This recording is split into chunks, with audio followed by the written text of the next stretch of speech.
1962 में चीन से मिली शिकस्त की टीस आज भी भारतीयों के दिल में बरकरार है, पर इतिहास इसका भी गवाह है कि इस घटना के 5 साल बाद 1967 में हमारे जाबाज सैनिकों ने चीन को जो सबक सिखाया था उसे वह कभी नहीं भूल पाएगा। यह सबक भी उन कार्यों में से एक है जो चीन को भारत के खिलाफ किसी भी दुस्साहस से रोकता है। 1967 को हमारे सैनिकों ने चीनी दुस्साहस का मुंहतोड़ जवाब देते हुए सैकड़े चीनी सैनिकों को न सिर्फ मार गिराया था बल्कि उनके कई बंकरों को उद्ध्वस्त कर दिया था। रणनीतिक स्थिति वाले नाथू दर्रे में हुई उस भिड़ंत की कहानी हमारे सैनिकों की जाबाजी की मिसाल है। 14,200 फीट पर स्थित नाथुला दर्रा तिब्बत सिक्किम सीमा पर है, जिससे होकर पुराना गैंगटोंग यातुंग लासा व्यापार मार्ग गुजरता है। यूं तो सिक्किम तिब्बत सीमा निर्धारित स्पष्ट ढंग से किया जा चुका है, पर चीन ने कभी सिक्किम को भारत का हिस्सा ही नहीं माना। 1965 के भारत पाक युद्ध के दौरान चीन ने भारत को नाथुला दर्रा खाली करने को कहा। भारत के 17 माउंटेन डिवीजन ने जेलेपला को तो खाली कर दिया, लेकिन नाथुला पर भारत का आधिपत्य जारी रहा। आज भी जेलेपला चीन के कब्जे में है। 6 सितंबर 1967 को धक्का मुक्की की एक घटना का संज्ञान लेते हुए भारतीय सेना ने तनाव दूर करने के लिए नाथुला से लेकर सेबुला तक तारे बिछाने का फैसला लिया। यह जिम्मा 70 फील्ड कंपनी ऑफ इंजीनियर्स एवं 18 राजपूत की एक टुकड़ी को सौंपा गया। जब बाढ़बंदी शुरू हो गई तो चीन के पॉलिटिकल कमिश्नर ने रायसीय से फौरन यह काम रोकने को कहा। दोनों ओर से कहासुनी शुरू हो गई और चीनी अधिकारी के साथ धक्का मुक्की से तनाव बढ़ गया। चीनी सैनिक तुरंत अपने बंकर में लौट गए और भारतीय इंजीनियरों ने अपना काम जारी रखा। चंद मिनटों के अंदर चीनी सीमा से विसल की तेज आवाज आने लगी और फिर चीनियों ने मीडियम मशीन गनों से गोलियां बरसानी शुरू की।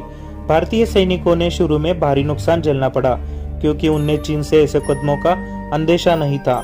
रायसीय खुद जख्मी हो गए। वही 2 जाबाज अधिकारियों, 2 ग्रेनेडियर्स के कैप्टन डागर एवं 18 राजपूत के मेजर हरभजन सिंह के नेतृत्व में भारतीय सैनिकों के एक छोटे दल ने चीनी सैनिकों का मुकाबला करने की भरपूर कोशिश की और इस प्रयास में दोनों अधिकारी शहीद हो गए। भारत की ओर से लगातार 3 दिनों तक दिन रात फायरिंग जारी रही। चीन को सबक सिखाया जा चुका था। 14 सितंबर को चीनियों ने धमकी दी कि अगर भारत की ओर से फायरिंग बंद नहीं हुई तो वह हवाई हमला करेंगे। तब तक चीन को सबक मिल चुका था और फायरिंग रुक गई। रात में चीनी सैनिक अपने मारे गए साथियों की लाशें उठाकर ले गए और भारत पर सीमा का उल्लंघन करने का आरोप गढ़ा गया। 15 सितंबर को जगजीत अरोरा एवं सैम मैनकशॉ समेत कई वरिष्ठ अधिकारियों की मौजूदगी में शवों की अदला बदली हुई। 1 अक्टूबर 1967 को चीन की पीपुल्स लिबरेशन आर्मी ने चावला इलाके में फिर से भारत के सब्र की परीक्षा लेने का दुस्साहस किया, पर वहां मुस्तैद 7x11 गोरखा राइफल्स एवं 10 जैक राइफल्स नामक भारतीय बटालियनों ने इस दुस्साहस को नाकाम कर चीन को फिर से सबक सिखाया। इस बार चीन ने सितंबर के संघर्ष विराम को तोड़ते हुए हमला किया था। दरअसल सर्दी शुरू होते ही भारतीय फौज करीब 13,000 फुट ऊंचाइयों पर बनी अपनी चौकियों को खाली कर देती थी। गर्मियों में जाकर सेना दोबारा तैनात हो जाती थी। चीन ने 1 अक्टूबर को यह हमला ये सोचकर किया था कि चौकियां खाली होंगी, लेकिन चीन की मंशा को देखते हुए हमारी सेना ने सर्दी में भी उन चौकियों को खाली नहीं किया। इसके बाद आमने सामने की सीधी लड़ाई शुरू हो गई। हमारी सेना ने भी इस बार चीन को मुंहतोड़ जवाब देने के लिए गोले दागने शुरू कर दिए।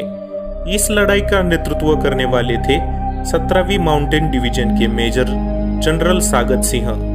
लड़ाई के दौरान ही नाथुला और चोला दर्रे की सीमा पर बाड़ लगाने का काम किया गया, ताकि चीन फिर कभी इस इलाके में घुसपैठ की हिमाकत नहीं कर सके।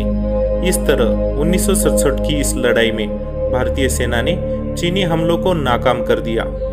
लड़ाई के बाद घायल कर्नल राय सिंह को महावीर चक्र, शहादत के बाद कैप्टन डागर को वीर चक्र और मेजर हरभजन सिंह को महावीर चक्र इनसे सम्मानित किया गया।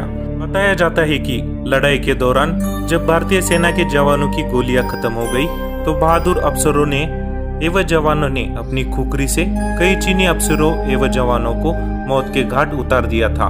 1967 के ये दोनों सबक चीन को आज तक सीमा पर गोली बरसाने से रोकते हैं। तब से आज तक सीमा पर एक भी गोली नहीं चली है। भले ही दोनों देशों की फौज में कुछ भी हो जाए। फौज के लोग एक दूसरे की आंखों में आग डालकर सीमा का गश्त लगाने में लगी रहती है। क्या ऐसे सबक के बाद भी चीन भारत के साथ दुस्साहस करेगा? चीन को याद रखना चाहिए, जब 1962 के भारत एवं 1967 के भारत में इतना अंतर केवल 5 वर्षों में हो गया।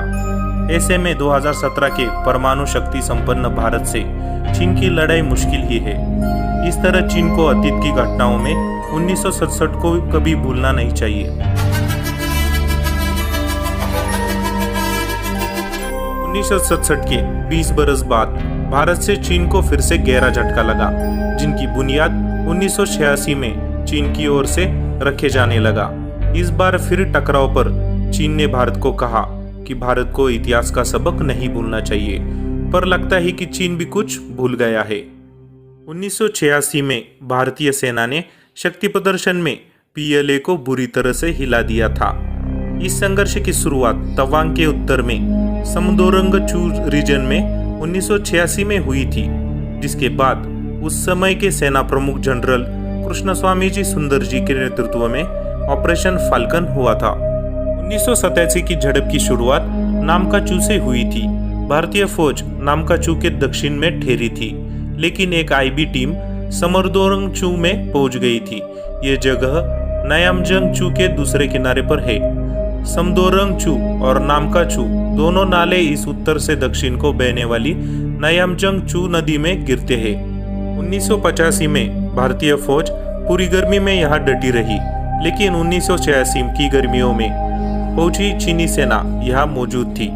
समदोरंगचू के भारतीय इलाके में चीन अपने तंबू गाड़ चुका था। भारत ने पूरी कोशिश की कि चीन को अपने सीमा से लौट जाने के लिए समझाया जा सके, लेकिन अड़ियल चीन मानने को तैयार ही नहीं था।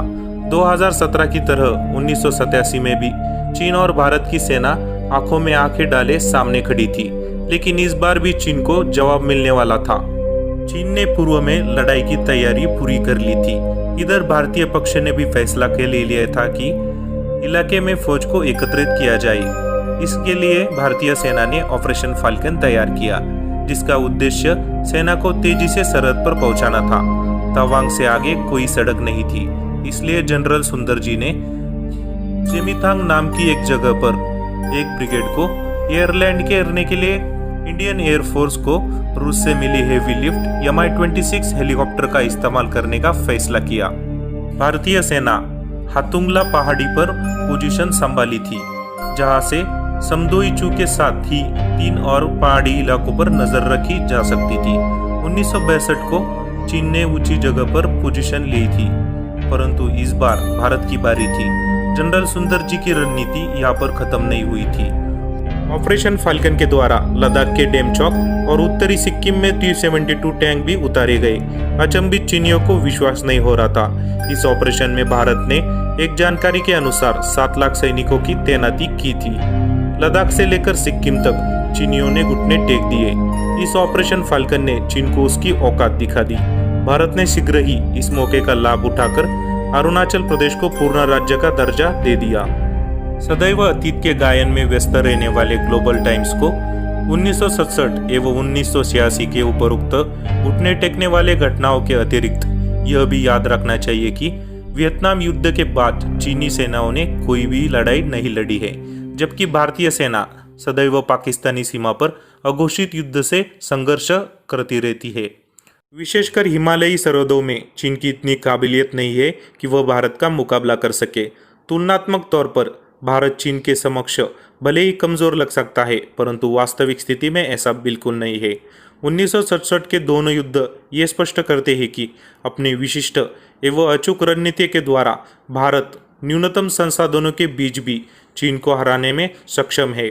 अगर आपको यह वीडियो पसंद आया हो तो चैनल को लाइक करें, सब्सक्राइब